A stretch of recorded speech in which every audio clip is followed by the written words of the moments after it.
1941年12月7日，太平洋戰爭嘅硝煙彌漫，日軍鐵蹄肆虐咗香港，港英政府迅速屈服，香港由此陷入淒慘嘅日據時期。喺呢個危急存亡之際，東江中隊挺身而出，成為守護香港嘅堅實盾牌。烏蛟騰村更加成為其核心基地，佢哋建立咗秘密嘅收發電台，與廣東延安保持住緊密嘅聯繫，確保咗抗日信息嘅暢通無阻。抗日戰爭期間，烏蛟騰村有40位青春洋溢嘅青年毅然離家，義無反顧地投身游擊隊。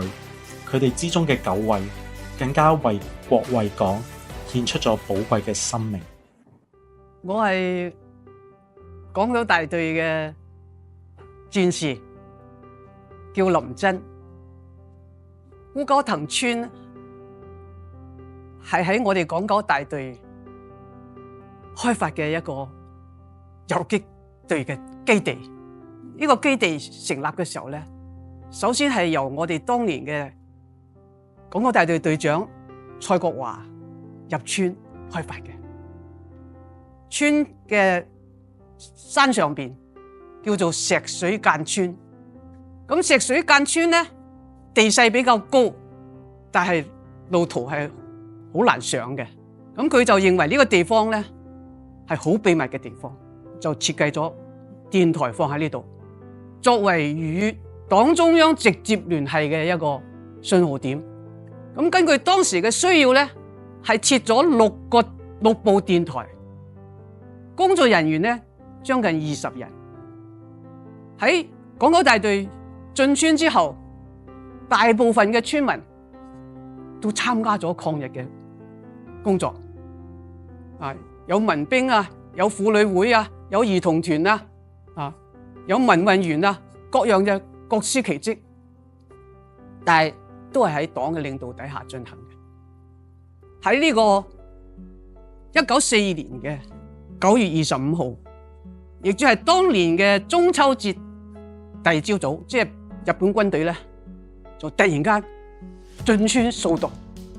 首先捉住個村長，將佢吊打又好，灌水又好，佢始終都冇講到游擊隊嘅任何消息，所以敵人係當住全村嘅面將佢殺害。之後又將第二個副村長李培元亦都拉出嚟鞭打一番，但係佢哋都係保護咗游擊隊嘅秘密。所以敵人嚟呢條烏蛟騰村掃蕩，目的就係想揾我哋嘅電台。但係正正因為我哋呢個電台設計得保密，始終堅持咗同黨中央延安嘅通訊，所以就喺43年嘅3月份，叫做烏蛟騰會議，就總結咗港九大隊成立之後開展工作嘅經驗，特別強調我哋要做嘅就係要團結群眾，團結所有嘅中國人抵抗日本嘅侵略。根據當時嘅形勢咧，就實在一定要保持戰鬥嘅力量，而且要加強黨嘅組織領導，開展黨嘅工作。按照紅軍嘅經驗，港九大隊要設黨總支，每一個中隊要設黨支部，每一個排咧要設黨小組，班裏邊咧要有共產黨員。呢個共產黨員唔係掛號嘅，唔係掛名嘅，係真正係深入群眾、團結群眾，而且係拎起武器抵抗敵人嘅。所以烏蛟騰紀念碑記載呢件事，係為咗要紀念喺為保衛我哋國家民族獨立自由、抵抗帝國主義嘅過程當中所作出嘅英勇犧牲。我哋知道烏蛟騰村紀念碑從好細嘅山下一個土製嘅一個香港唯一一個紅5星嘅紀念碑，經過幾次嘅翻修復，一直到香港回歸之後，先一路擴大，建到今天咁隆重，同埋被國家認為係國家級嘅抗戰紀念名錄。所以我哋港九大隊嘅老戰士，目前嘅聯誼會同埋我哋後代我哋一直都為住維護呢個紀念碑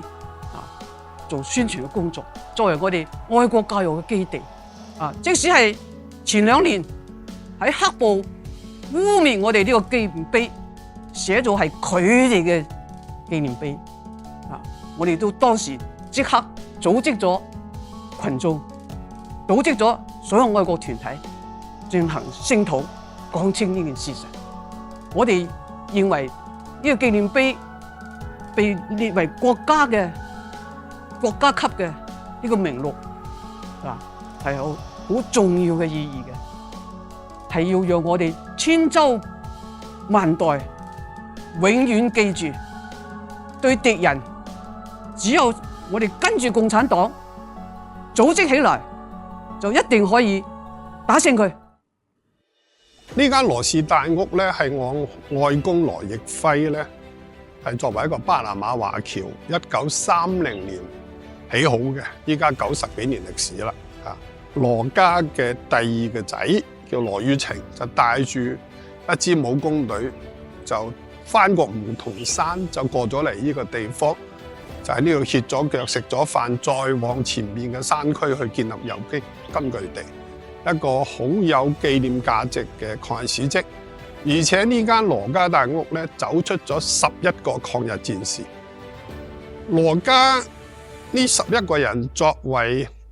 世居香港300幾年嘅原居民，作為一個華僑嘅子弟佢哋不論男女，都喺1938年開始積極投身抗日鬥爭。1940年、41年初，日本仔仲未進攻香港嘅時候，佢哋就翻去內地參加廣東人民抗日游擊隊。咁日本仔咧就係進攻香港嘅時候，佢哋有奉組織嘅命令翻嚟香港參與組建東江中隊港九獨立大隊，並且成為呢支部隊嘅骨幹成員之一，有擔任副大隊長、海上中隊中隊長、交通站站長、稅站站長、醫院院長等等。用民間嘅力量做呢個香港沙頭角抗戰紀念館咧，我哋就想達到一個咩目的咧？我哋想達到就係我哋請勿忘嘅歷史呢一段說話就係我哋希望達至嘅效果。確實，我哋嘅前輩喺日本呢個攻佔香港、統治香港時期，佢哋奮起反抗，就一批10幾、20幾歲嘅香港人、年青人，佢哋充滿自衛、勇敢、頑強嘅精神。咁我哋咧就永遠都要紀念佢哋、學習佢哋、弘揚佢哋。我自己嘅心願就係話，我哋咁做，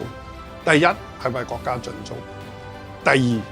係為社會盡責，第三係為我哋啲老前輩盡孝。烏蛟騰抗日英烈紀念碑係為咗喺抗日戰爭中慷慨就義、英勇犧牲嘅烏蛟騰村烈士們樹立嘅銘記。碑頂嘅5個紅星熠熠生輝，象徵住烈士們不朽嘅忠誠同埋獻身精神。碑身之上，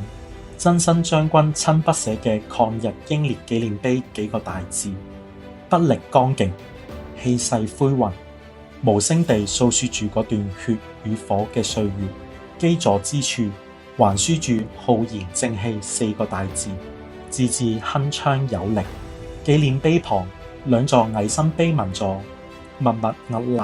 如同忠實嘅衛士，